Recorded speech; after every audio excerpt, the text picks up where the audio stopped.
wabarakatuh. Halo anak-anak, bagaimana kabar kalian? Semoga sehat selalu ya. Nah, sebelum memulai pembelajaran, marilah kita berdoa terlebih dahulu. Berdoa dimulai.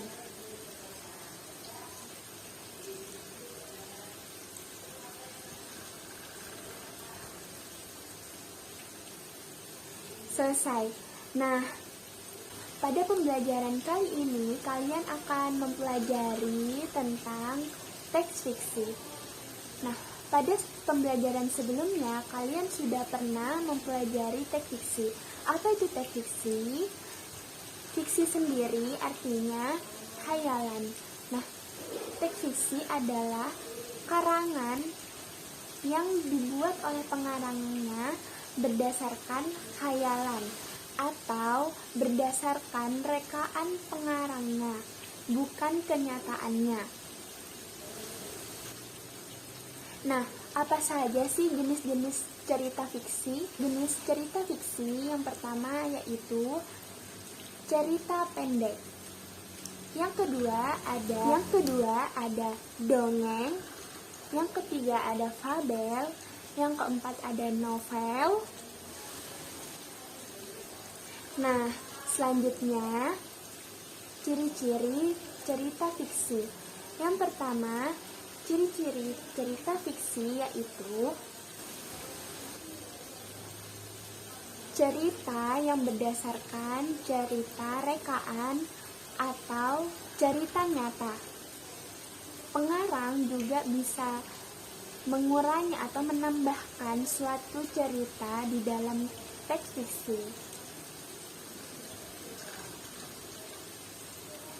Yang terinspirasi dari kisah nyata. Tujuan cerita teks fiksi sendiri ini adalah untuk menghibur para pembaca. Nah, yang ketiga yaitu cerita fiksi pada umumnya menggunakan bahasa tidak baku atau menggunakan bahasa yang menarik para pembacanya. Teks fiksi ini juga menggunakan bahasa naratif dan komunikatif.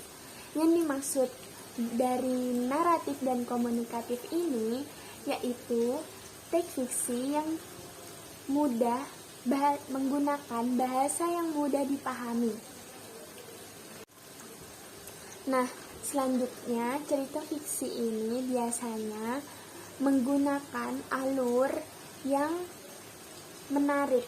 Jadi, para pembaca akan tertarik untuk membacanya. Nah, teks fiksi sendiri mempunyai unsur intrinsik dan ekstrinsik. Nah, unsur intrinsik apa saja sih? Unsur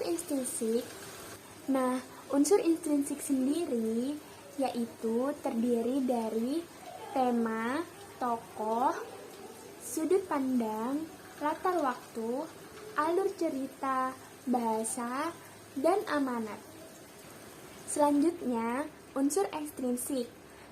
Unsur ekstrinsik adalah unsur yang membangun suatu karya tulis dari luar. Seperti unsur kehidupan, sosial, budaya, ekonomi, keagamaan, dan nilai-nilai lainnya yang membantu suatu karya tulis tersebut dari luar. Nah, setelah kalian memahami tentang konsep teks fiksi atau cerita fiksi, marilah kita membaca cerita fiksi yang ada di buku kalian, yaitu yang berjudul Angsa dan Telur Emas Aesop. Marilah kita membaca dan menyimak secara sesama ya. Angsa dan Telur Emas Aesop. Alkisah, ada seorang petani sederhana memiliki seekor angsa. Angsa yang dimiliki petani bukan sekedar angsa biasa, melainkan angsa yang cantik dan istimewa. Keistimewaannya adalah angsa milik petani menghasilkan telur emas. Petani senang memiliki angsa istimewa itu. Setiap pagi, petani bisa mengambil telur emas di kandang.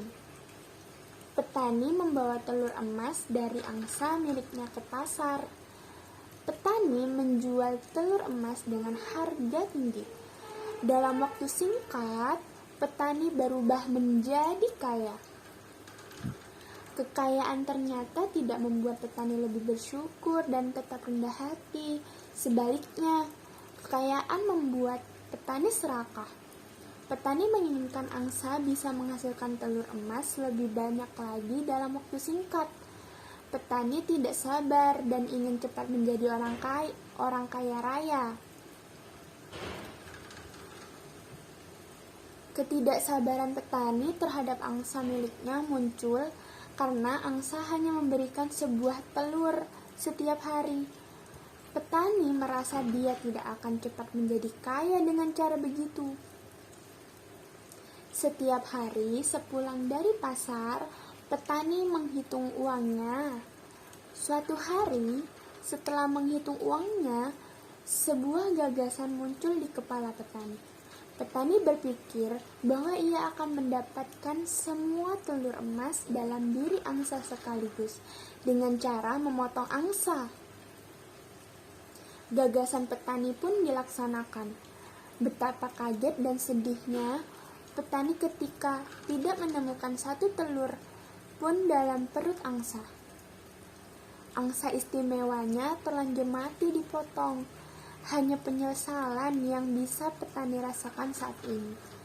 Keinginan petani menjadi kaya raya semakin jauh dari angan-angannya. Nah, setelah kalian membaca dan menyimak cerita fiksi tersebut, Ibu akan membagikan tugas pada kalian untuk menjawab pertanyaan-pertanyaan yang ada di soal tersebut ya.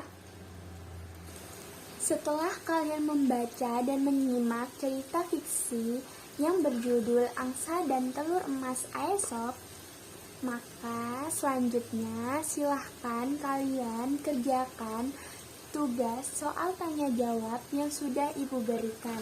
Sekian untuk pembelajaran kali ini. Semoga kalian paham terhadap penjelasan Ibu kali ini. Terima kasih. Wassalamualaikum warahmatullahi wabarakatuh.